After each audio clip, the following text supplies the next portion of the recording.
તો સમાચાર સામે આવી રહ્યા છે મહત્વપૂર્ણ સમાચાર સામે આવી રહ્યા છે જેમાં ખ્યાતિ કાંડના કાર્તિક પટેલનું વધુ એક કૌભાંડ સામે આવ્યું છે। ખ્યાતિ કાંડના કાર્તિક પટેલનું વધુ એક કૌભાંડ, કરોડોની જમીન કૌભાંડનો વધુ એક કાળો ચિઠ્ઠો ખુલ્યો છે।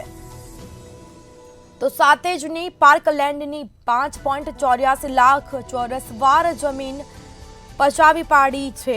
સભાસદોની 60% જમીન હડપ્યાનો આક્ષેપ થયો।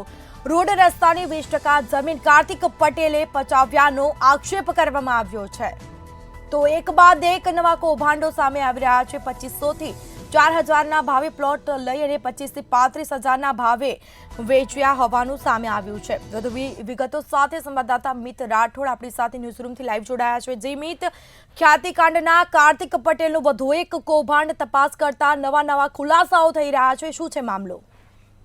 જી, જે પ્રમાણે કાર્તિક પટેલ જે છે જેની ખ્યાતિ હોસ્પિટલની અંદર 2 દર્દીના મોતનો મામલો આવ્યો હતો, ત્યારબાદ સમગ્ર મામલે તપાસ શરૂ થઈ છે અને તપાસ બાદ અનેક ખુલાસાઓ જે છે એક બાદ એક સામે આવી રહ્યા છે।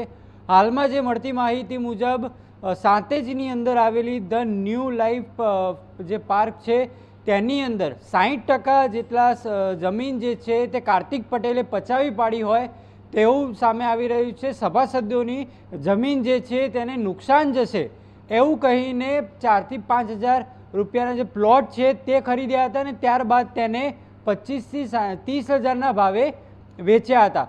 એટલે કે જે કાર્તિક પટેલ છે તે આ પ્રકારની હરકતો કરવામાં જે છે તે પહેલેથી નિષ્ણાંત હોય તેવું લાગી રહ્યું છે, કારણ કે સભાસદોની 60% જેટલી જે જમીન છે તે પચાવી પાડી છે। 4.5 લાખ ચોરસ વાર જે જમીન હતી તેની અંદર 20% જે જમીન હતી તે રોડ રસ્તાઓની હતી તે પણ પચાવી પાડી છે તેવો સભાસદો દ્વારા આક્ષેપ કરવામાં આવી રહ્યો છે। એટલે કે એક બાદ એક કાર્તિક પટેલના કચ્છા ચીટા છે તે ખુલી રહ્યા છે। જમીન કૌભાંડ, આ ઉપરાંત પણ અન્ય જે કોલેજ હતી તે આર્મી કન્ટેનમેન્ટ ઝોનમાં બનાવવામાં આવી હતી। એટલે કે ક્યાંક ને ક્યાંક રાજકીય સાઠગાંઠ સાથે કાર્તિક પટેલ આ પ્રકારના કૌભાંડો આચરતો હોય તેવું લાગી રહ્યું છે, કારણ કે એક બાદ એક કાર્તિક પટેલના અનેક કૌભાંડો સામે આવી રહ્યા છે।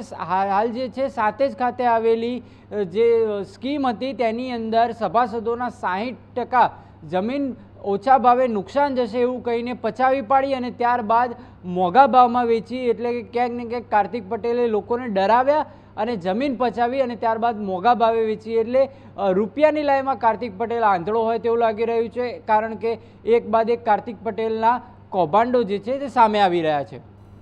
જી બિલકુલથી તમામ જાણકારી આપવા બદલ આભાર। તો પૈસા ડૂબી જશે તેમ કહીને કાર્તિક પટેલે પ્લોટ ખરીદ્યા હતા। તો પ્લોટ ખરીદ્યા બાદ નવા સભ્યોને 25 થી 30,000ના ભાવે વેચ્યા હોવાનું સામે આવ્યું છે।